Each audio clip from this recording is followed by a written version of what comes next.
الحمد لله والصلاة والسلام الأتمان الأكملان على المبعوث رحمة للعالمين نبينا محمد صلى الله عليه وعلى آله وصحبه أجمعين. أما بعد فإن أصدق الحديث كلام الله وخير الهدي هدي محمد صلى الله عليه وسلم وشر الأمور محدثاتها وكل محدثة في دين الله بدعة وكل بدعة ضلالة وكل ضلالة في النار أعاذنا الله منا وإياكم من النار. أما بعد فالسلام عليكم ورحمة الله وبركاته. kwenye kushimira Allah subhanahu wa ta'ala, Allah we ukomeje kuduhundagazaho inema ze buruko bwije no kubukeye, wa ataakum min kulli ma sa'altumuhu wa in ta'uddu ni'matallahi la tuhsuha innal insana la zalumun kaffar. Allah mu Qur'an ni watubwiye ngo nta kintu kimwe Allah subhanahu wa ta'ala tadukorera Islam, buri kintu cyose Allah rakiduhaye. Alam naj'al lahu 'aynay,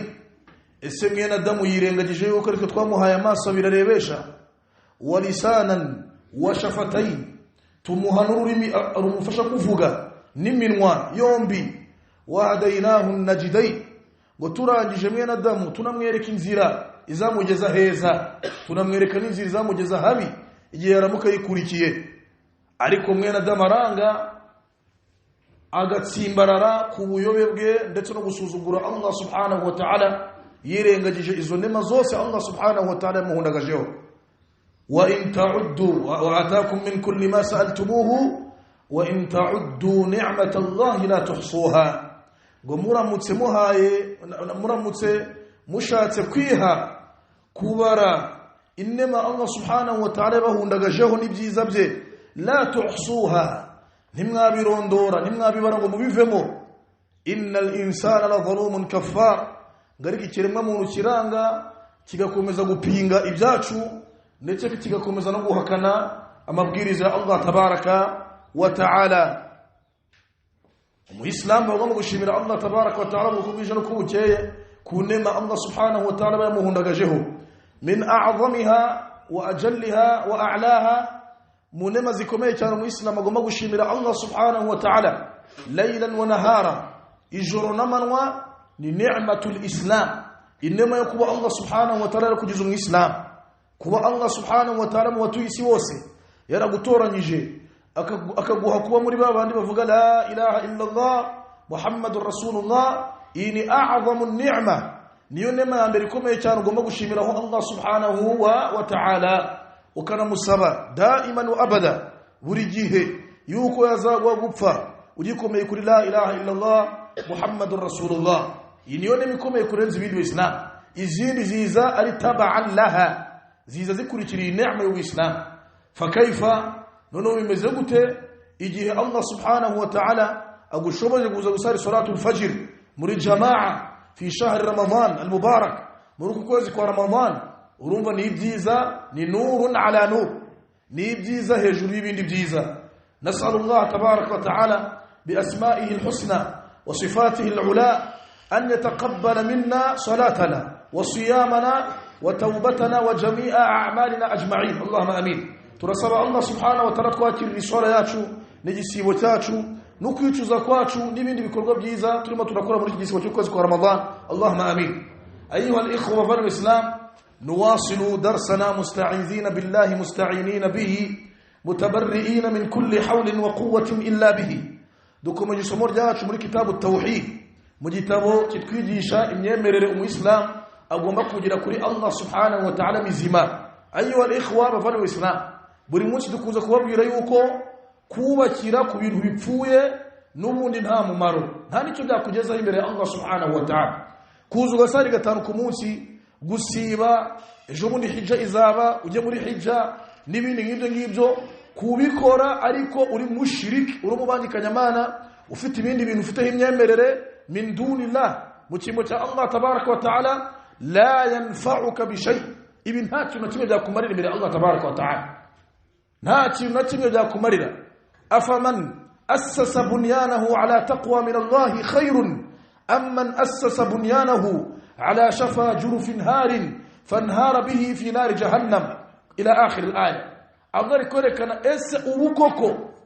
umuntu wubatse inyubako ariko ku bintu bizima, umuntu wubatse inyubako ariko kuri fondation kabisa ikomeye, uwo siwe mwiza kurenza wa wundi wubaka inzu ariko akayubaka hejuru ku mucanga n'urugero, cyangwa suke ukubaka inzu idakomeye mu misingi yayo. Urumva ukuranye na kose umuntu wubatse inzu akita ku misingi yayo akayikomeza, uwo niwe mwiza kurenza uwakubaka inzu ariko idafite ifashe.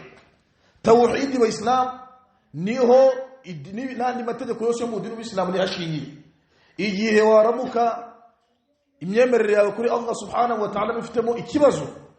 burya no gusari kwawe ubwo nabyo ni ibibazo, gusiba kwawe ni ibibazo, hijja zawe ni ibibazo, ibindi sadaka utanga nabyo ni ikibazo imbere ya Allah tabaraka wa ta'ala. Nta mumaro bikugirira mu Islam. Niyo mpamvu mu Islam akeneye kumenya Allah. Qala Allah ta'ala, Allah muri Qur'an yaravuze ngo wama qadarullaha haqqa qadrihi, ngabantu ma azzamu Allah haqqa ta'zimihi, abantu ngo ntabwo bigeze bamenya agaciro ka Allah tabaraka wa ta'ala. Allah ntabwo abantu bigeze bamenya urwego rwe n'ubuhambare bwe subhanahu wa ta'ala. Buri abantu bamenya agaciro ka Allah tabaraka wa ta'ala, ntabwo bazajya bamukosereza subhanahu wa ta'ala. Ntabwo abantu bajya muri shirki bazi Allah subhanahu wa ta'ala. Ntabwo abantu bababwira ngo nyaboneka dore ko Allah avuga bajya impaka, baramutse bazi Allah tabaraka wa ta'ala. Niyo mpamvu mu Islam agomba kumenya Allah wariwe, akamusobanukirwa, akaba ari nawe asenga wenyine subhanahu wa ta'ala, akanamenya shirki ibanyikanyamana ryaza ritokoza iyo myemerere y'imizima y'abafite kuri Allah tabaraka wa ta'ala. Tayib, ubushize ayo al-ikhwa bano Islam twize umuryango werekeranye n'ibyo bita min ash-shirki lubsul halqati wal khayti wa nahwihima li raf'i al-bala'i aw daf'ihi. Twize ubushize ibyerekeranye no kwambara amahirizi y'Islam, tubona ibyabyo twarabisobanuye. Igihe banyiri kwambara ibyo ngibyo babifitemo imyemerere yuko byabafasha kuba ibitarabaho bitababaho, li raf'i al-bala' aw daf'ihi. Igihe nyiri kwambara ayo mahirizi yambara li raf'i al-bala', kugira ngo ibyamubayeho bimuveho. Nk'uburwayi afite, umuntu bakamubwira ati ambara bino bintu, nubyambara birakuvaho ubwo burwayi ufite burahita bukubugenda. Aw daf'ihi, cyangwa se umuntu akagira ibyo yambara cyangwa amanika mu nzu cyangwa se no mu modoka cyangwa mu maduka yo mu biro, akabimanikamo kugira ngo bimurinde ikitaramubaho kuba cyamubaho. Ibyo twarabisobanuye ubushize. Waliyo uyu munsi tugeze ku muryango bita babu ma jaa fi ar-ruqa wat-tama'im. Babu ma jaa fi ar-ruqa wat-tama'im, umuryango ugiye kutubwira kubyerekeranye nibyo bita ar-ruqa, nibyo bita nanone at-tama'im. Tayib, Imam al-Musannif rahimahullah Muhammad ibn Abdul Wahhab rahimahullah, Imam y'umwanditsi Muhammad ibn Abdul Wahhab akurikije umuryango nyuma yuko n'ubushize yari yavuze kubyerekeranye n'amahirizi y'Islam n'ibindi abantu bamanika bambara bafite imyemerere. Ikibimuteye kuzana umuryango ni ukugira ngo uyu muryango wenda gusa nk'uwabanje, ariko agiye kwerekanamo yuko hari bamwe mu bamenyi bagaragaje yuko hari ibintu umuntu yakwambara byo n'ibyitwa shirki, byo n'ibyitwa shirki. Igihe umuntu yakwambara ibintu byanditseho Qur'an, aya za Qur'an, yani niwo muryango tugiye kwibandaho biiznillah tabaraka wa ta'ala. Na khilaf n'abamenye amagambo baje bavuga wa qawlu rajih, n'imvugo zifite imbaraga kurenza ibindi, kuko mu mahirizi no mu bintu abantu bambara bibwira yuko byabarinda. Hari icyo abamenyi batumvikanye mu Islam, kihe umuntu aramutse amanitse mu nzu ye aya za Qur'an, muzabona mu mazu menshi handitse, umuntu yarashyizemo umutako mu nzu ye handitseho qul huwallahu ahad, naqul a'udhu birabbil falaq, naqul a'udhu birabbin nas. Ese ibyo ngibyo bimanitswe muri iyo nzu nabyo byinjira muri ya shiriki twavuze, muri bya bindi bimanikwa nabyo byitwa shiriki cyangwa ntago ari byo? Yani nicyo gitumye umwanditsi w'igitabazana iyi babu, yani ashaka kwerekana ese ibi bigiye kuvugwa muri uyu muryango nabyo byabarizwa muri wa muryango twize ubushize wo mu bintu urebana n'ibintu abantu bambara cyangwa se bamanika. Yani mathalan umuntu aramutse yambaye isheni, hano ku isheni ariko hari akantu kanditseho bismillahir rahmanir rahim, cyangwa se handitsweho qul huwallahu ahad ku isheni. ese icyo kintu yambaye nacyo cyanditsweho aya za Qur'an cyangwa se kiriho ismu min asma'illah kiriho rimwe mu zina mu mazina ya Allah subhanahu wa ta'ala urugero rukuru umugore yambara isheni umudamu tabandi twabone kuko bagabo kwambara amasheni byari haram harukuru umudamu yambara isheni ariko yanditsweho Allahu akbar dasobanutse yani urumva ni izina rya Allah ni izina rya Allah tabaraka wa ta'ala na ese ibi ngibi nabyo byinjira muri shiriki y'ibintu byambarwa muri bya bindi twavuze mu muryango washize cyangwa mwumvishe babu tugiye kwiga Islam yani bab uyu muryango usa nk'uwabanje ariko harimo ibyo abamenyi batumvikanyeho kubyerekeranye no kwambara cyangwa se kumanika mu nzu ibintu biriho Qur'an amagambo ya Allah tabaraka wa ta'ala cyangwa se amwe mu mazina ya Allah subhanahu wa ta'ala cyangwa se sifa min sifatillah bimwe mu bisingizo bya Allah subhanahu wa ta'ala yomangu al-musannif rahimahullah umwanditsi w'igitabo ngamugirire aravuze ngo babu ma jaa fi ar-ruqa wat-tama'im umuryango werekeranye n'ibyo bita ar-ruqa tugiye kureba ibyari byo n'ibyo bita at-tama'im bi'idhnillahi tabaraka wa ta'ala awalan berena mbere ar-ruqa iri jambo ryitwa ar-ruqa ni jam'u ruqya n'ubwinshi bw'ijambo bita ruqya ibyo mwese mubuzi bita ruqya wa ruqa iyo buze ar-ruqa cyangwa se ruqya ni alfadhun tutla ala al-mubtala aw man yukhsha alayhi al-bala ikintu gisobanuro kiri jambo ar-ruqa nibyo bita imitongero yani namagambo tutla ala al-mubtala namagambo asomerwa cyangwa se avugwa ku wahuye n'ibyago runaka imma wenda yarwaye cyangwa se bamuroze cyangwa se yahuye n'ikibazo runaka hanyuma akaba yasomerwa hejuru y'ayo magambo ibyo nibyo bita ar-ruqa aw man yukhsha alayhi al-bala cyangwa se aya magambo nanone birashoboka yuko yasomerwa cyangwa se yavugwa ku muntu yukhsha alayhi al-bala hatinwa yuko hari ikibi cyamugeraho yani kibi ntabwo kiramugeraho ariko bakaba bamusomera bese bakamutongera kugira ngo n'ikibi igihe cya genwa nikibasha kuba cyamugeraho ibyo nibyo bita ar-ruqa cyangwa se ruqya na amagambo asomerwa ku muntu wahuye n'ibibazo imma yarwaye cyangwa se bamuroze cyangwa se nibindi ibyo bakabimukorera kugira ngo ubwo burwayi bumuveho dasobanutse au man yukhsha alayhi al-bala cyangwa se amagambo akavugwa cyangwa se gasomwa ku muntu utararwara nta kibazo afite ariko tubimukoreye kugira ngo hatagira ikibi gishobora kuba cyamugeraho kitaramugeraho ibyo nibyo bita ar-ruqya nibyo bita ar-ruqya cyangwa se mu kinyarwanda babyita imitongero nasobanutse sina wa amma at-tama'im naho ikitwa tama'im iri jambo ni jam'u tamima ibitwara bisobanura ubushize sina ni kullu shay'in yu'allaq ni buri kintu cyose kimanikwa imma watimanika mu josi ryawe ngo namasheni imigi cyangwa se ku maboko cyangwa se mu rukenyerero cyangwa se ku maguru cyangwa se ku matungo inka ihene intama cyangwa se ku bana batoya b'impinja bakivuka mujye mubona ko hari ibintu babambika mu majosi cyangwa se ku maboko yabo by'indodo cyangwa se hano mu rukenyerero mu nda cyangwa se no mu maguru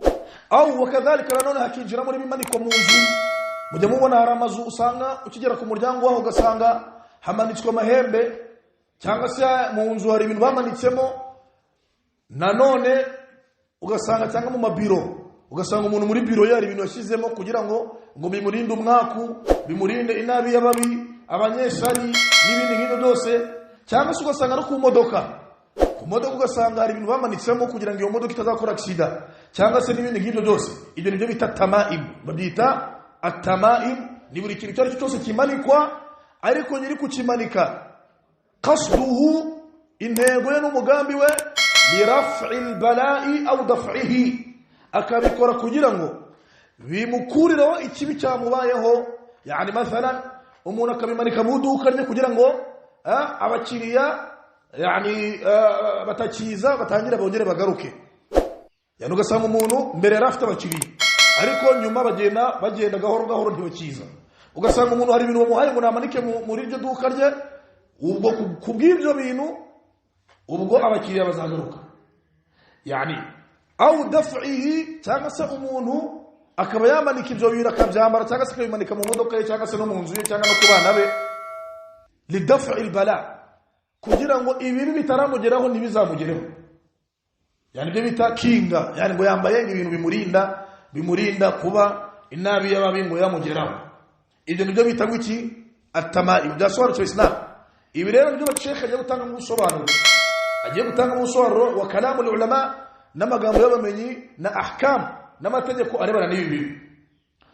istadalla biqawli Abi Bashir al-Ansari radiyallahu ta'ala anhu yatanze dalil ya mbere yatanze dalil kuri umuryango yazanye hadith y'umusuhaba bita Abu Bashir al-Ansari radiyallahu ta'ala anhu wa hadha as-sahabi umusuhaba lam yata'ayyan ismuhu izina rye original katubyite gutyo ntabwo rizwi na nisa faqala ba'd al-ulama bamwe من yaravuze bati uyu mugabo yitwaga Qais ibn Ubayd وقال الآخرون غير ذلك abandi bamwe baravuga bati la ibyo ntabwo ryari izina rye hamenyekanye kuniyatuhu izina rye yitirirwa ariko ritari iryo bita kuniya nuko wakwitira urugero papa runaka ariko noneho izina ryawe babyita ngo ni OG siko basigaye babyita original yani izina ryawe rimenyekane uyu musahaba yarinze apfa azwi ku izina rya Abu al-Bashir al-Ansari niryo zina rye ariko niryo zina yarazwiho ariko izina rye original ntabwo ryari rizwi radiyallahu ta'ala anhu wa قد روى عن النبي صلى الله عليه وسلم 4 أحاديث ومصحبة ياتي يقول الرسول صلى الله عليه وسلم حديث زجرا مريني يعني وي حديث ياتي يقول الرسول صلى الله عليه وسلم ni hadithi zigera muri enye muri zo hadithi enye ingi tugiye kuvuga niyo yonyine iri muri sahih al-Bukhari niyo hadithi ni sahih muri sahih al-Bukhari yakiriye umusahaba kuri rasul sallallahu alayhi wasallam izindi hadithi eshatu zisigaye ziri mu bindi bitabo bya sunan muri Tirmidhi na Abu Dawud n'ibindi bitabo bindi by'abandi bamenyi ba hadithi ariko hadithi ni sahih ye ni ingi imwe iri muri sahih البخاري نعم قال المصحبة عن أبي بشير الأنصاري رضي الله عنه أنه كان مع رسول الله صلى الله عليه وسلم في بعض أسفاره والمصحبة أرفق يوكو أموت سميركم من رسول صلى الله عليه وسلم في بعض أسفاره مرزم يمون رسول صلى الله عليه وسلم يقرنا أولا نظر الإسلام هو كتخيل بزمن الحديث يا معاذ بن جبل رضي الله تعالى عنه twara yizbushi nawe igihe ricaranye na Rasul sallallahu alaihi wasallam ku ndogobe yitwa Ufayr Rasul sallallahu alaihi wasallam muri sunna ye nuko ntabwo yakunda gukora ingendo ari wenyine w'Islam burya Rasul sallallahu alaihi wasallam akenshi ingendo zose yakoraga yabaga ari kumwe na bamwe mu basahaba be bakagendana hari bamwe bitaba Shu'ba Mughira ibn Shu'ba abo bose bara basahaba bakora ingendo na Rasul sallallahu alaihi wasallam با طلحة باكر عند الرسول صلى الله عليه وسلم با أبو هريرة وغيرهم نمان رسول نابغو بدي يكون بروجين يكون كوجين وين أبدا حتى في الغزوات نمو نهامبراجي أرغوانا رسول صلى الله عليه وسلم يجي كو يرغوانا يبقى لكم من الصحابة وبعض أزواجه نبم مبدامو رسول صلى الله عليه وسلم يبقى يجي كروجين دو هابا كروغامبا cyangwa kuyindi safari yakoresha gatombora hagati y'abadamu we kugira ngo haboneke umudamu uri buze kujyana na Rasul sallallahu alayhi wa sallam uyu musahaba bita Abu Bashir al-Ansari radiyallahu ta'ala anhu aravuga yuko annahu kana ma'a Rasulillah sallallahu alayhi wa sallam fi ba'd asfarihi umusumwe yari kumwe na Rasul sallallahu alayhi wa sallam ku safari fa arsala rasulan Rasul sallallahu alayhi wa sallam arangije yohereza intumwa mu basahaba yari kumwe nabo qala al-ulama aw min barabuza bati wa Rasul sallallahu alayhi wa sallam yatumye ahantu tugiye kuvuga yari Zaid ibn Haritha mawla Rasulillah sallallahu alayhi wa sallam Rasul atoranyije mu basahaba bari kumwe mu rugendo atoranyamo umusahaba bita Zaid ibn Haritha وزيد بن حارثة أيها الإخوة والإسلام كان صحابيا جليلا يرى مصحابة كوميتان مرابيزي يوكو أري وين يني الله يفوز زينا رجم القرآن بتوموي من سورة الأحزاب falamma qada zaid minha wataran zawwajnakaha ila akhir al-ayah. falamma qada zaid minha wataran, ili jambo zaid agara ribuze muri Qur'an yaswana istisna. zaid wavuga muri Qur'an muri surah al-ahzab n'uyu nguyu turi kuvuga bita Zaid ibn Haritha. uyu musahaba rakomeye cyane nawe wenyine Allah yavuze izina rye muri Qur'an muri surah al-ahzab. uyu mwana cyangwa se uyu musahaba bamwitaga ibn Muhammadi, yani kubera ko Rasul sallallahu alaihi wasallam mukundaga n'uburyo yarerewe mu rugo rwa Rasul sallallahu alaihi wasallam. uyu mwana Rasul yamukunze urukundo rukomeye kugeza ubwo hose bamuhamagaraga ngo ibn Muhammad, umwana wande wa Muhammad sallallahu alaihi wasallam. ani bari baramwitiriye Rasul sallallahu alaihi wasallam akari umwana we, kugeza ubwo Allah yamanuye Qur'an yo guca uwo muco wo kwirinda kwitirira abana batarabana. Allah yavuze ngo iki, ud'uuhum liabaihim huwa aqsatu 'inda Allah fa in lam ta'lamu abaahum fa ikhwanukum fi ad-din wa mawalikum. Allah yavuze ngo abo bana muri kwitirira base batari base, ud'uuhum liabaihim, bafite base bababyaye mujye mubahamagara mubitirira base bababyaye. Nasobanutse Islam. aha Allah ari kwiyama abantu bitaguye Zaid bamwitaguye umwana wande wa Muhammad sallallahu alaihi wasallam. Allah aravuze ngo ud'uuhum liabaihim, abo bana bafite base bababyaye mujye mubahamagara mubitirira base bababyaye nyabyo. huwa aqsatu 'inda Allah, ubwo uko ukoresha ubutabera n'ubunyangamugoyi kuri Allah tabaraka wa ta'ala. burya ntabwo biri mu kuri kwitirira umwana utari wawe no kubyangwa nko kwitirira umwana utari wawe. yasobanutse Islam. kandi afite Allah aravuze ngo mugomba kubitirira base bababyaye. huwa aqsatu 'inda Allah fa in lam ta'lamu abaahum, ngo niba base mutanabaza amazina yabo, fa ikhwanukum fi ad-din wa mawalikum, mujye mubita abavandimwe bani mu dini, umuvandimwe wabo. yasobanutse Islam. uyu nguyu wavuga ni Zaid ibn Haritha bamwitiraga Muhammad sallallahu alaihi wasallam, kugeza ubwo Allah yaciye uyu muco amanura iyi aya n'izindi ziri muri al-ahzab. Rasul sallallahu alaihi wasallam yatoranyije Zaid ibn Haritha, aramwohereza ahantu, arangije aramubwira ati alla yabqayanna fi raqabati ba'ir qiladatun min watarin aw qiladatun illa quti'at. Rasul sallallahu alaihi wasallam yatumye Zaid ibn Haritha aramubwira ati yegutuma genda ubabwire yuko ari amatungo yabo yose bambitse imigi, bafite imyemerere yuko yana barabu bajyaga bambika amatungo yabo, ingamiya, amafarasi n'andi matungo yabo, intama, amahene, bajyaga bayambika ibyo bita qiladatun min watar. ni inigi ariko zabaga ziri mu bwoko bita watar. ubundi ni al-am'a, ni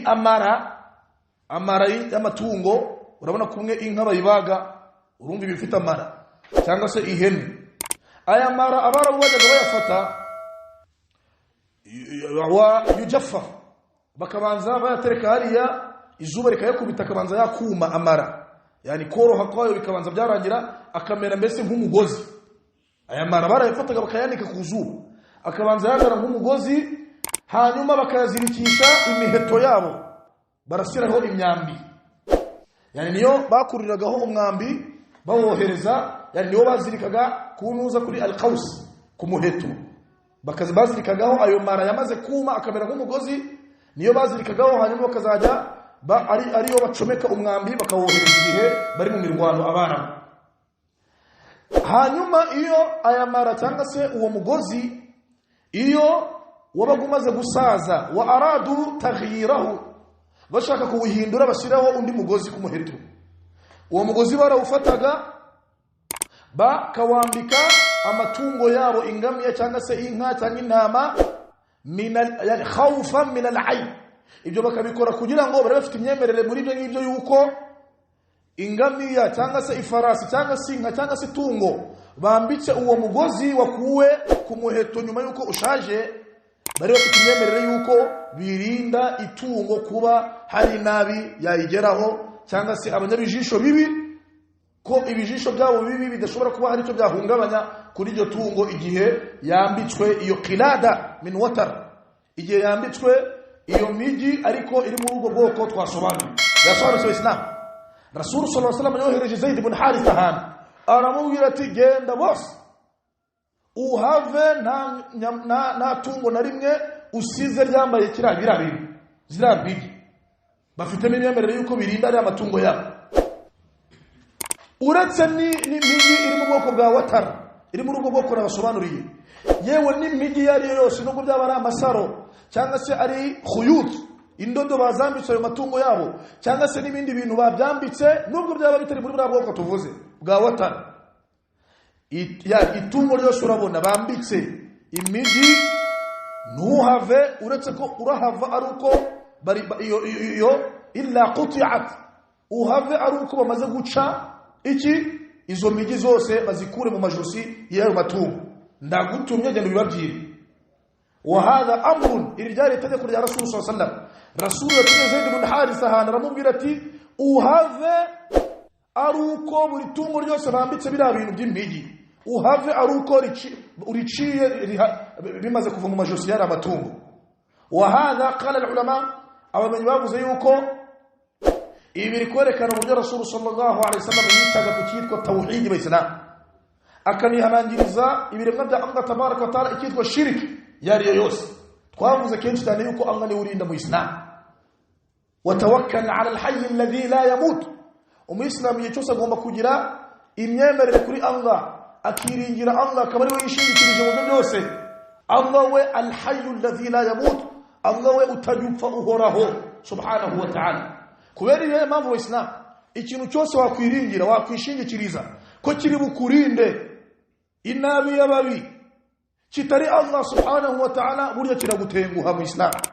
Limadha? Kubera yuko uko byagenda kose igihe kizagera gipfa kiveho. Aha nikimara gupfa uziringira nde? Ino mpamvu Allah kubyeta kugira ngo wiringire ikivaho, iringire uhoraho ari we nde? Allah tabaraka wa ta'ala. Da sura Islam. Wa fi hadha alhadith, نمري حديثنا نوني هرمو الدليل على وجوب قطع التميمة. هرمو الدليل كده كذا يكون واجب نيتديكو غوتشا إجوجو سبان وامبرا بابي في تميمية مرة يكو بيري مبارين ده إنابي إباري إتارا بجراه شانغ أسمو بمكورة وإنابي يمزكو بجراه ومرغواي نبيني كيجو جوسي وأزامو نيامبا التميمة يجب نيتديكو kuyimwambura ukayica ukayimukuramo agasigara yemerande Allah subhanahu wa ta'ala yizeye. Walakin ariko bitwara bisobanura Islam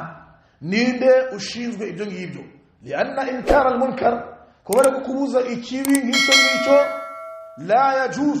ntabwo byemewe illa keretse ku bantu batatu. Islam narabisobanura ishize. Al-awwal wa mbere ni waliyul amr, umuyobozi niwe ufite ububasha bwo kuza akakwambura icyo kintu wambaye akagica akagikukuramo. Ntabwo byemewe mu Islam weho usanze kuzabona umuntu yiyambariye bira bintu bye afite niyo myemerere nurangiza ngo ugende ubimushwanyagurizeho, icyo gihe uzaba ukoze icyaha. Ni inkarul munkar bil munkar a'zam minhu, uzaba ubujije ikibi uteza ikibi kirenze icyo ubujije. Gasobanutse Islam. Qad tusjan, wa ushobora gufungwa kuko bohote umuntu. Gasobanutse Islam. Wa qad tudrab, ushobora no gukubitwa bagukura amenyo, cyane ukaba byateza ibibazo birenze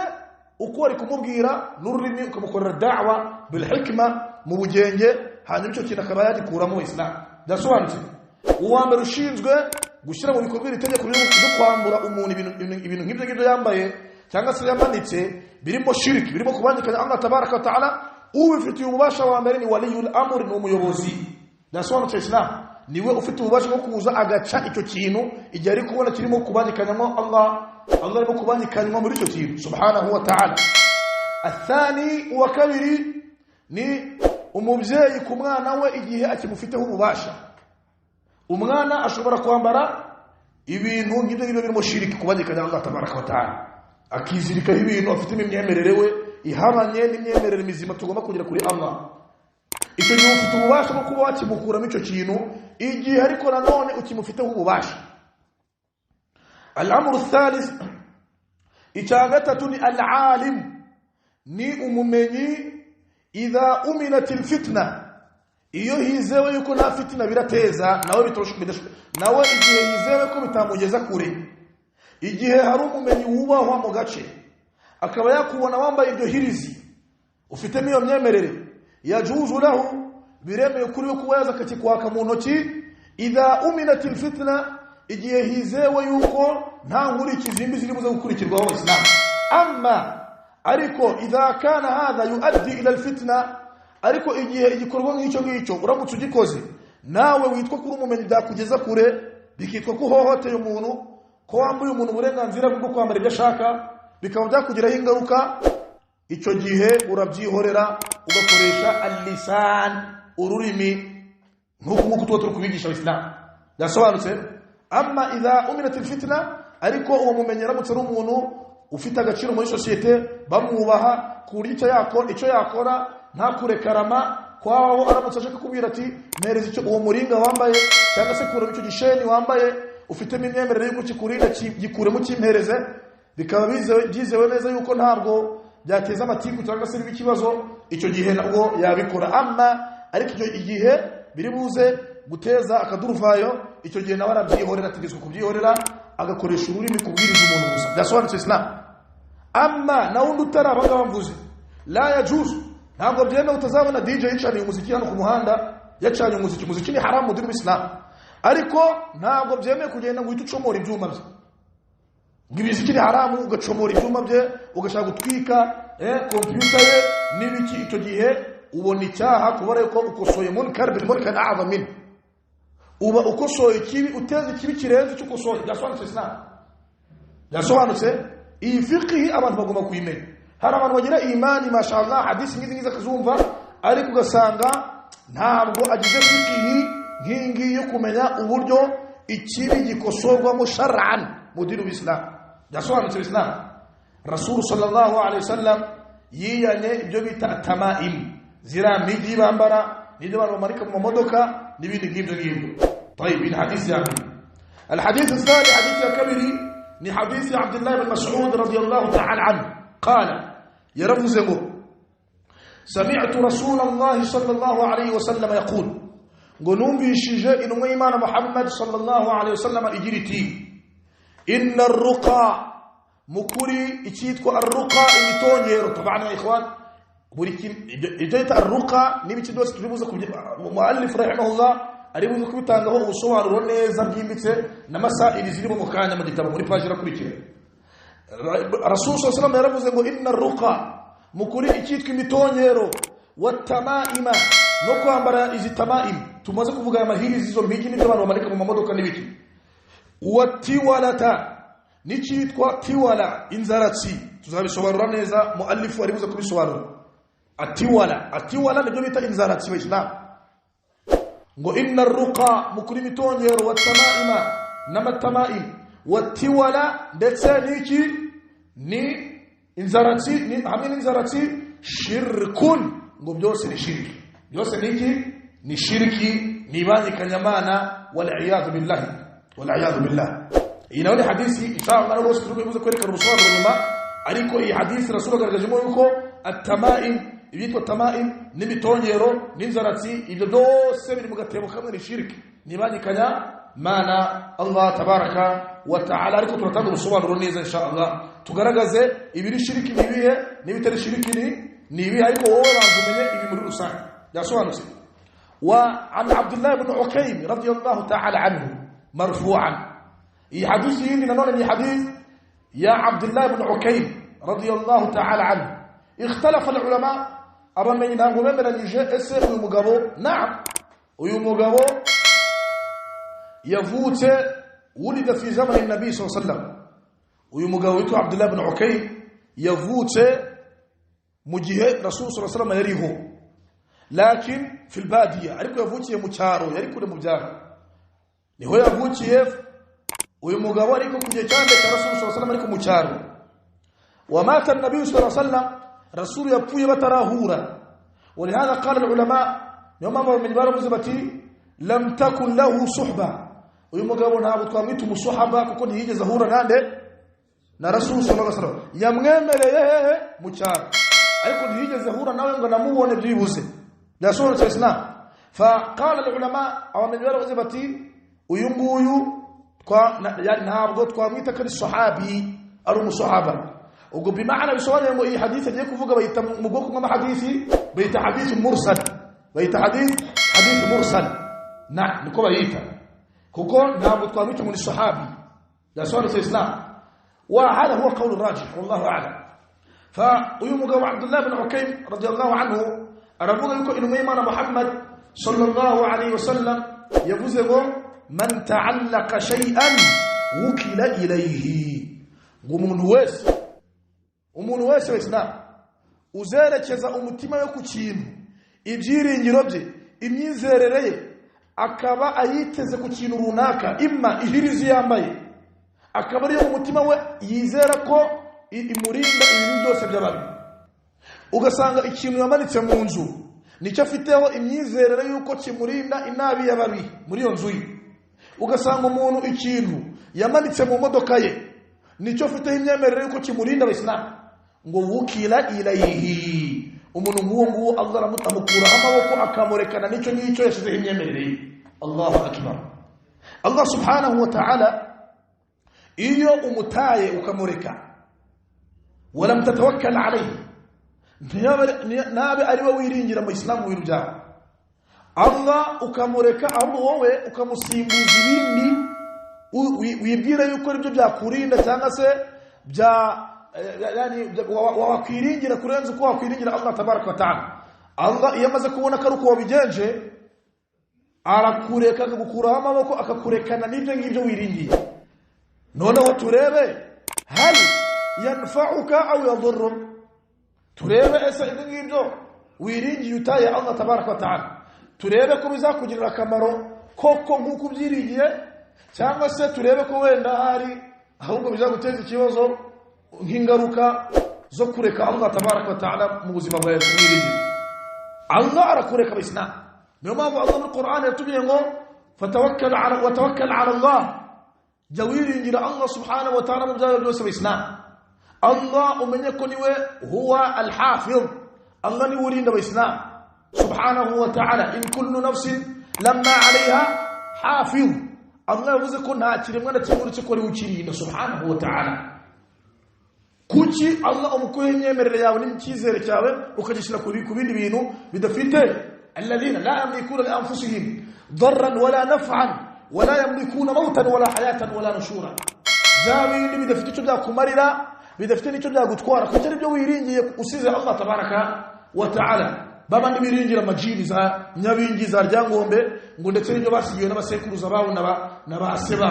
ugasanga abantu batinya majini kurenza uko batinya Allah tabaraka wa ta'ala amajini batinya nabi yayo urinda ni Allah nta kintu kimwe cyakubaho Allah subhanahu wa ta'ala tabishatse ubwo rero rasul yavuze yuko umuntu zareka Allah akamureka akamukura icyizere Allah nawe amukuraho amaboko akamurekana n'ibyo ngibyo yahisemo subhanahu wa ta'ala طيب ختاما موصول قال المصنف رحمه الله umwanditsi w'igitabo none wagiye gutangira gutanga ubusobanuro no kugaragaza amategeko arebana n'icyitwa at-tamaim naruqa n'imitongero wa tiwala ndetse n'icyitwa inzarazi yahereye kuri at-tamaim ni nako tugiye kugarukiraho insha Allah hanyuma ubutaha tuzareba n'ibindi byerekeranye na ruqiya bi'idillah tabaraka ta'ala tuzareba niyo mitongero yemewe mu dini niyo mitongero itemewe hehe mu dini ya Allah subhanahu wa ta'ala byerekeranye na ruqiya قال المصنف رحمه الله محمد بن عبد الوهاب الله مجرم ويرفزمه التمائم ايكيكو التمائم لشيء يعلق على الأولاد عن العين ngo ni ibintu bambikaga abana na nisabira cyari w'Islam ngo ni ibintu byambikwa abana babifite n'imyizerere yuko bibarinda ikijisho kibi cy'ababi na nisabira cyari w'Islam mujye mubona ko umwana iyo avutse kuri benshi mu bantu illa man rahima rabbika rasulullah jirimu mujye mubona yuko uyu mwana avutse hari umugozi bamwambika mu kaboko cyangwa se bakamwambika ibindi bintu by'ibikomo cyangwa se bakamwambika inigi cyangwa se bakamwambika akagozi hano mu rukenyerero hano hehe kundaye se mujye mubona ab'Islam banyiri kubikora ababyeyi babaza bati kubera iki ibi ngibi mwabikoreye uyu mwana wanyu ng'impamvu nuko bimurinda ikijisho cy'ababi. Bimurinda ikijisho cy'ababi. Hano havuzwa abana kuba ariko ibyo bizwi cyane ku bana wa illa, ariko n'abantu bakuru barabikora mu Islam. Kandi ikindi si ku bana gusa, hari n'ababimanika mu maduka, hari n'ababimanika mu mazu nk'uko twabivuze ibyo bita tamaim, hari n'ababimanika mu mamodoka yabo kugira ngo bibarinde ibijisho by'ababi, hari n'ababimanika ku bana babo b'abakobwa, hari n'abagore babyambara, hari n'abagabo babyambara kandi ari bakuru. Hano havuzwa abana kuba ariko bizwi cyane ku bana, ariko n'abantu bakuru barabikora. Kandi si no ku bantu gusa, no mu mamodoka barabimanikamo, no mu mazu ndetse n'ahandi hantu. Byasobanutse Islam. Ibi byo tatama at-tamaim ni ibintu bimanikwa ku bintu noneho cyane cyane by'umwihariko ku bana batoya bibwira yuko umubiri buze kubarinda inabi y'ababi. Byasobanutse Islam. Lakin idha kana min al-Qur'an, ngariko noneho iyo ngo ibyo ngibyo byanditswe abana hariho aya za Qur'an cyangwa se isma min asma'illah, ibyo bintu byambawe igihe hariho rimwe mu mazina ya Allah tabaraka wa ta'ala, au sifatan min sifatihi, cyangwa se handitsweho kimwe mu bisingizo bya Allah tabaraka wa ta'ala, faqad rakhasa fihi ba'dhum, bamwe mu bamenyi babona yuko ayo kwambara ibyo ngibyo ntacyo bitwaye igihe handitsweho aya za Qur'an. Byasobanutse cyangwa se amazina ya Allah cyangwa se bimwe mu bisingizo bya Allah tabaraka wa ta'ala. Wa ba'dhum lam yurakhisu fihi, na bamwe mu abandi bamenyi barabyanze, nabyo baravuga bati nabyo byinjira hehe muri shiriki. Byasobanutse nubwo haba handitsweho aya za Qur'an minhu waj'aluhu min al-manhiy anhu, bamwe mu bamenyi banabona yuko biri muri shiriki Rasul yabujije mu byerekeranye na tamaim. Minhum, muri abo bamenyi babyanze banakomeye cyane harimo umusahaba ukomeye cyane Abdullah bin Mas'ud radiyallahu ta'ala anhu. Byasobanutse Islam. Hano harimo ubusobanuro, harimo masahibi igiye kuvuga. Al-mas'ala al-ula, mas'ala ya mbere twavuze yuko Islam mukurikire ibi bintu mugomba kugira ilmu. Al-mas'ala al-ula, mas'ala ya mbere twabonye yuko iyo umuntu yambaye amahirizi, ayo mahirizi hakaba handitsweho cyangwa se harimo nk'agapapuro bazingazingiyemo umuntu akakambariraho, igihe harimo istighathatu bighayrillah, igihe yiri kwambara ibyo ngibyo byanditsweho cyangwa se birimo bizingazingiwemo kwiyambaza ibindi bitari Allah tabaraka wa ta'ala. Hari abantu cyo kubona ukabona yambaye ikintu cy'umuringa ariko harimo agapapuro kanditswemo bapfuritsemo kanditsweho istighathatu bighayrillah, kwiyambaza no gutabariza ibindi bitari Allah. Gute? Ugasanga haritswe ngo ya sayidi, yewe akatandika ngo izina ry'ijini ry'iwabo, ugasanga ryanditse hehe kora ku gapapuro cyangwa se kuri ibyo bintu yambaye, iryo zina rikaba ryanditseho kuri ibyo ngibyo bayambaye, ku buryo we abigendana handitsweho ngo handitsweho izina ry'amajini runaka yambaza cyangwa se afite imyemerere yuko igihe cyose aho yaba ari hose ahuye n'ikibazo iryo zina kuba ryanditse kuri icyo kintu yambaye ko biri buze kugira gute kumurinda ikintu cyose cyamubaho. Byasobanutse Islam. Yani igihe ibyo ngibyo yambaye byanditsweho cyangwa se birimo ukwiyambaza no gutabaza ku bindi bitari Allah tabaraka wa ta'ala, kuna bishobora kuba yakugeraho cyangwa se kubitara kugeraho kuba bitakugeraho, ariko wiyambaje iryo zina ryanditse kuri uwo muringa wambaye cyangwa se icyo gishene wambaye, wizere yuko iryo zina kuva ririho nta cyakubaho, kubera ko ni izina ry'ukomeye kuri wowe mu ndoro yawe. Imma rishobora kuba ari izina ry'ijini ry'iwanyu cyangwa se izina ry'umuntu runaka, ariko ufite imyemerere yuko kuba ubwaryo ryanditseho kuri icyo kintu wambaye ko nta kibi cyakubaho. Icyo gihe ni shirkun akbar, iyo bari shiriki muri nakuvana mu dini ya Allah tabaraka wa ta'ala. Byasobanutse Islam. Icyo ni cyambere. Au cyangwa se igihe kwambara kwawe izo nigi cyangwa se ibyo wamanitse mu modoka no mu mazu, igihe ubifite imyemerere yuko annaha tanfa'u bidhatiha, ko ubwabyo byo nkabyo ari byo bikurinda, bifite ubwo bushobozi. Ari amasaro biriya bintu abantu bamanika mu mamodoka, mu maduka, mu nzu, ukaba wowe mu mutima wawe wemera yuko ta'taqid, wemera yuko annaha tanfa'uka bidhatiha, kari byo bigufitiye umumaro by'ubwabyo, nta cyakubaho bihari, ariko ariyo myemerere ufiteho. Yani Allah ntabwo mwizeye, aho wizeye iki ibyo ngibyo kubwayo bifite ubushobozi n'ububasha bwo kukurinda. Wa hadha aidan shirkun akbar, ibyo nabyo twabonye ko ari shirki muri kuvana he mu dini ya Allah subhanahu wa ta'ala. Dasobanutse. Al-amru athani takabiri iyo mu Islam iyo bira bintu wambaye tamaim, izo mpigi n'ibyo ngibyo wamanitse mu mazu no mu maduka no mu modoka, iyo kubimanika kwawe cyangwa se kubyambara kwawe ta'taqidu annaha sabab, wowe wemera yuko biriya ni impamvu koze ariko urinda ni Allah subhanahu wa ta'ala, ariko Allah kukurinda kwe birashingira kuri ibyo ngibyo ugize gute wambaye. Iyo ariyo myemerere yawe ifitemo, fa hadha shirkun asghar, iyo ni shirki ntoya, kuba yuko ja'alta sababan, ubugize impamvu ikintu lam yaj'alhu Allahu sababan, Allah tigeze agira iki impamvu la shar'an wala qadaran. Ibitwara bisobanuye dasobanutse Islam, kuko ntabwo bizwi neza yuko ari amasaro yarinda umuntu wa Islam. Tujije kuri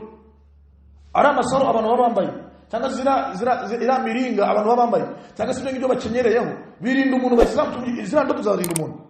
Urumva ugize impamvu cyo agatagize impamvu la qadaran, yewe no mu buzima bw'isi busanzwe ntabwo bizwi neza yuko urudodo rwakurinda.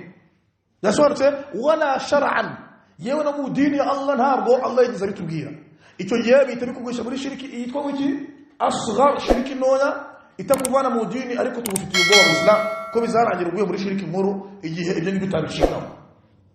Amma al-amru thalith, icya gatatu, igihe noneho ibyo wambariyeho idha kana min al-Qur'an, igihe byanditsweho aya za Qur'an, au isman min asma'illah, cyangwa se igihe byanditsweho rimwe mu zina mu mazina ya Allah tabaraka wa ta'ala, au sifatan min sifatihi, cyangwa se handitsweho kimwe mu bisingizo bya Allah tabaraka wa ta'ala. Ibyo wamanitse mu nzu cyangwa se ibyo wamanitse mu modoka cyangwa se ibyo wambariyeho, igihe kubyambara kwawe handitsweho izo aya za Mwenyezi Mungu, aya za Qur'an, ariko ufite imyemerere yuko ubyambaye li raf'il bala, kugira ngo niba unarwaye uburwayi buba bwakuvaho kubera ko wambaye ibintu biriho aya za Qur'an, au daf'ihi, cyangwa se ukabyambara kugira ngo ikitarakubaho nikikubeho kubera yuko wambaye aya za Allah tabaraka wa ta'ala, cyangwa se ibyo wambaye biri amazina yande ya Allah tabaraka wa ta'ala. Huna ahangaha ikhtalafa al-ulama, abamenyi babivuzeho kimwe niba byemewe cyangwa niba bitemewe, ala thalathati aqwal, bafite imvugo eshatu. Igihe ibyo wambaye biri hehe byanditsweho aya za Qur'an, dasobanutse Islam. طيب القول الاول, imvugo ya mbere abamenyi baravuze bati, yani ajaza ba'd al-ulama bihadha, bamwe mu bamenyi barabyemeye, baravuze bati igihe umudamu ishene yambaye handitsweho Allahu akbar, cyangwa se handitsweho ayatul kursi, cyangwa se handitsweho qul huwallahu ahad, cyangwa se handitsweho qul a'udhu birabbil falaq, cyangwa se qul a'udhu birabbin nas, igihe umudamu yabyambaye kubyo yambayeho, cyangwa se ukabyambika umwana wavutse ugafata nk'igikomo, naam, igihe ari umwana w'umukobwa ukamwandikiraho zira ayatul kursi cyangwa se qul huwallahu ahad, dasobanutse Islam. Cyangwa se umugozi wamwambitse hano mu nda umwana w'umukobwa ukandikaho iki,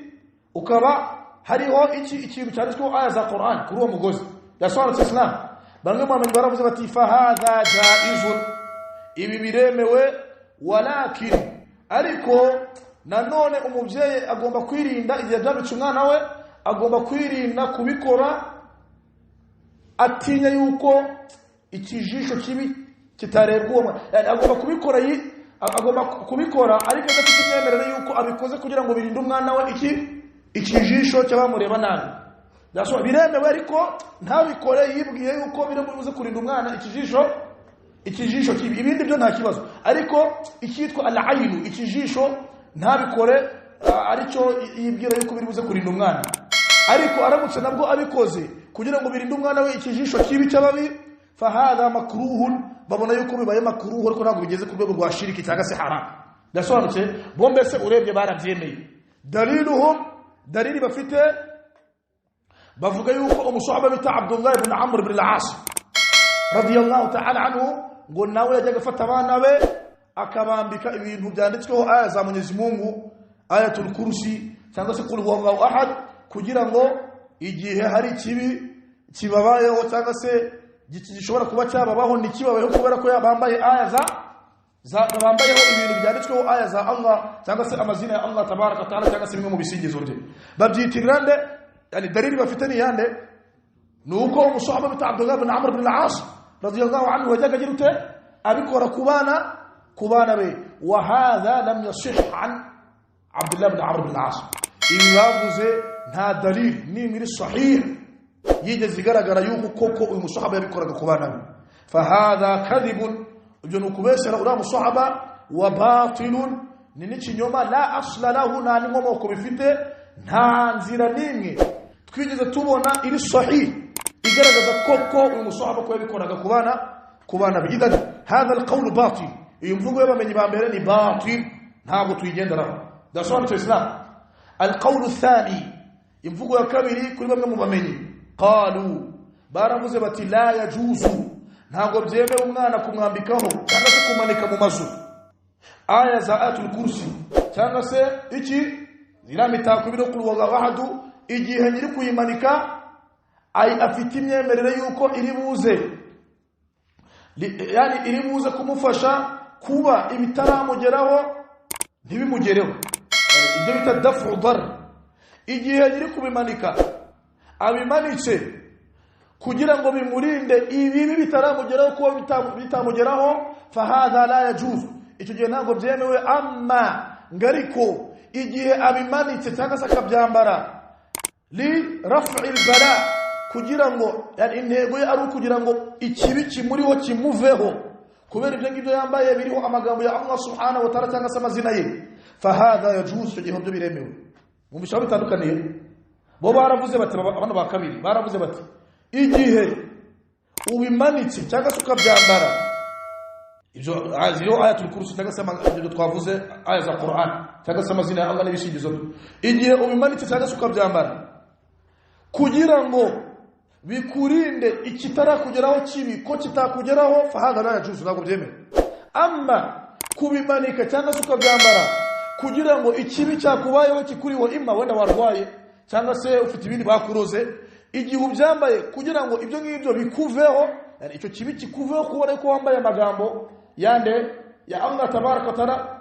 kugira ngo kikuveho kubera amagambo ya Allah wambariyeho fahadha yajuz icyo gihe biremewe kuba babyambara niko bavuze dalili yabo babyitiriye Aisha radiyallahu anha yuko ngo yabyemeraga inde mama wacu wemera mana inde Aisha radiyallahu ta'ala anha bavuze yuko ngo we yajyaga byemera gutya tubivuze wa aidan nanone kwitira Aisha radiyallahu anha ibingibi kadhibun wa batil nabwo nta dalil nimiri sahih igaragaza ko Aisha yajyaga byemera abadan idan qawluhum bihadha imvugo yabo no kwitira Aisha batil wala asla lahu ntabwo ari ukuri nukubesera nde Aisha radiyallahu ta'ala anha ntabwo yajyaga byemera القول الثالث imvugo ya gatatu yo mu bamenyi qalu baravuze bati ibingibi la yajuzu mutlaqan ntabwo byemewe burundu kwambara amashene cyangwa se ibikomo ku bagore byanditsweho ayatul kursi cyangwa aya za Qur'an cyangwa se kubyambika abana babo yewe no kubimanika mu mazu yewe no kubimanika mu modoka no mu maduka no mu mabiro n'ahandi hantu hose umuntu abimanika idha kana igihe nyiri kubimanika abifiteho imyemerere yuko igihe yemereye yuko abikoze li raf'il bala kugira ngo bimurinde iki kugira ngo bimukurireho ikibi cyamubayeho nk'uburwayi n'ibindi ngibyo au daf'ihi cyangwa se igihe abikoze kugira ngo bigire gute bimurinde ikibi kitaramugeraho ko cyamugeraho bo baravuze ati yani la yajuzu mutlaqan ntabwo byemewe burundu wa dalili bafite ni hadith na afwan dalili bafite ni imvugo y'umusahaba Abdullah ibn Mas'ud radiyallahu anhu we yagaragazaga yuko bitemewe abadan dasobanutse Islam dasobanutse wa hadha huwa qawlu rajih ino mvugo ifite imbaraga bavana Islam nuko bitemewe kwambariraho aya za Qur'an ufite imyemerere yuko kubyambaye biri buze kukurinda ikibi kiri buze kukugeraho cyangwa se ikibi cyakubayeho nk'uburwayi cyangwa se kurogwa ukabyambara kugira ngo bikuveho ntabwo byemewe cyangwa kubimanika mu mamodoka mu mazu ubifite yo myemerere la yajuzu abadan ntabwo byemewe burundu lil umur kuko impamvu zikurikira awalan impamvu ya mbere nuko hadisi zibuza icyitwa tamaima kumanika ibintu byari byose iza hadisi zose na khasha zifite nta mwihariko zifite rasul aravuze ngo inna ruqa wa tamaima wa tiwala shirkun imitongero n'ibyitwa tamaima ibintu byose bimanikwa banyiri kubimanika babifite imyemerere yuko byabarinda nabi itarabageraho yabageraho cyangwa se ibyababayeho kuba byabavaho nk'uburwayi n'ibindi byose rasul abyise mu kimbo ya hadisi twabonye cyanditse ngo ni shirku byose rasul ntabwo yigeze avuga ngo uretse ibirimo Qur'an ariko yabivuze byose yabyise mu shirki cyo ni cyambere ni dalili ya mbere dalili ya kabiri ishimangira imvugo ya gatatu twavuze kare y'ukuri nuko rasul sallallahu nako nuko umusahaba bita Abdullah ibn Mas'ud we yavuze yuko ari haramu bino bintu walam yu'lam mukhalifun lahu nanisa hani twigeze tubona umusahaba n'umwe wanyuranyije na Abdullah ibn Mas'ud yasobanutse agamupinga kuri iyo mvugo wal qa'ida formula tujira nuko qawlu sahabi hujja إذا لم يأتي صحابي آخر يخالفه يعني يخالفه على قوله دفت فرميل الإسلام نوكو يوم الصحابة فوزيتينو مكريك لي مسألة يوم الصحابة فوزيتينو حكامورا أندم الصحابة أمون يوموزة تاكا سنيورا نناوي كريكا تينو فقول الصحابي ينفذ يوم الصحابة لحجة إيتينو كالدليل كريتك نانو وبجانب كنيورا ننايو وهذا ما يسميه العلماء ibintu byaba bamenye bita ngo ni ijma'an ibingibi bamenye bita ngo ni ijma'an yani bese kuvuga ngo abaswahaba bose bemeranyije yuko ibi bintu ari haram nasobanutse Abdullah ibn Mas'ud yagaragaje ko ibintu bintu ari haram byaba ari bya Qur'an cyangwa se bitari na Qur'an walam yu'laf lahu mukhalif ntago dani saat kwiza tubona umusahaba wanyuranyije nande na Abdullah ibn Mas'ud radiyallahu anhu dasawat islam ikindi nuko ibingibi ni saddu dhari'a nanone impamvu ari haramu nuko bikumira ibindi binini birenze ibyo ngibyo umuntu turamutse tumubwiye ngo ni yambara amasheni yanditsweho za ayatul kursi n'ibiti byose kad yufdi hadha madha ibingibi bishobora kuzamugeza ku kuba yakwambara n'ibindi noneho byanditseho ibindi bintu birimo kubandikanya Allah subhanahu wa ta'ala ko shaytan bislam itwara abantu step by step buriya shaytan ishobora kugutangiza usari gatanu ku munsi igatanya shaytan nyuma mvuga muri Qur'an yavuze ngo iki wala tattabi'u khutuwati ash-shaytan muramenye mukagendere kuri step by step shaytan bakorera yari shaytan ijyana umuntu step by step intambwe ku ntambwe kugeza ubwo izamugusha hehe muri shiriki byasobanutse Islam hari abantu byo kumva baravuga ati she ngo ngiye amajini yanjye yo ntasa yarankubita ngo ngiye amajini yanjye ari abagore bazahambara kwivu ngo ngiye she ngo wallahi ngo mfite jini ryitwa Yusufu gufite jini ryitwa Yusufu ngiyo nasaye ngo ni bitisi ngo rirankubita cyane ngo rero wallahi ngo alhamdulillah ngo kabisa jini ryanye ni sawa buri ijini iyo ryinjiye mu muntu nta keza kandi amajini amemera mana ntashobora kwinjira mu bantu abadan ijini ryakwinjiyemo rikabona ukunda rishobora kugutangiza kuri gahunda za Mwenyezi Mungu sawa ariko mu minsi iri imbere kugira ngo rizakugeze aho urisenga ariko ntabwo byatari gutangiza ko kana rirabanza rikakwereka ko rigufitiye impuhwe nasobanutse Islam rikabanza ryagukubita ngo kutasaye none bikazagera ku rwego rw'uko ujya gusara bitari kubera Allah ahubwo no gutinya inkoni z'iryo jini bigatangira yani bikarangira utangiye kurisenga no kugiririra ubwoba Allah ukamuvaho nasobanutse Islam ikindi ubwo rero shaytan itwara abantu step by step ikindi cyanyuma nuko Islam umuntu turamutse tuvuze ngo turamwemereye ngo yambare amahirizi yanditseho za ayatul kursi n'ibindi ngibyo ngibyo nuko fihi ihanatu lilquran wa asma'illah wa sifatihi nanone harimo kuba twaba dutesheje agaciro aya za Mwenyezi Mungu n'amazina y'ibishingizo urumva umuntu yambaye iyo sheni iriho ayatul kursi sazaje muri wese Islam sazaje azaje muri wese sibyo ubwo yinjije aya za Mwenyezi Mungu hehe muri wese ndasobanutse agiye kuryama niba twamubwiye ngo byambarire hano mu rukenyerero sazaryama mu Islam azarara ari gusura imisuzi ubwo ari gusurira kuri azaki za Allah tabaraka wa ta'ala niba ari n'umugabo cyangwa se umugore ukoranye na kusiza kora igikorwa cy'imibonano n'umugabo we uruba rukora icyo gikorwa hejuru aya zaki za Mwenyezi Mungu Allah tabara harimo gusuzugura Qur'an cyangwa ntabwo birimo si birimo mu Islam fa min hadhihi al-umur allati dhakarnaha dushingiye kuri ibi twavuze qala al-ulama aw min baravuze bati la yajuzu mutlaqan ntabwo byemewe no kwambara mahirizi niyo yaba ariho aya za Qur'an cyangwa se kubimanika mu nzu cyangwa se kubimanika mu maduka no mu modoka no ku kazi n'ahantu hose kabone n'ubwo haba byanditsweho aya za Qur'an cyangwa se niyo haba hariho iki amazina ya Allah tabaraka wa ta'ala handitsweho Allahu Ar-Rahman Ar-Rahim Al-Malik Al-Quddus na'am aw sifa min sifatillah cyangwa se n'ubwo haba hariho bimwe mu bisingizo biranga Allah tabaraka wa ta'ala n'ubuhambare bwe subhanahu wa ta'ala wa hadha huwa qawl ar-rajih inayo mvugo ifite imbaraga umuyisilamu byose agomba kubyirinda alkhairu ma kana alayhi nabi sallallahu alayhi wasallam ikhair ni byiza nibyo rasul yapfuye ariho umuyisilamu byo rasul yapfuye atariho agomba kubigendera kure wala fi hada kifaya nataki yuhajije wallahu ta'ala a'la wa a'lam wa sallallahu ala nabiyyina muhammad wa ala alihi wa sahbihi wa sallam wassalamu alaykum wa rahmatullahi wa barakatuh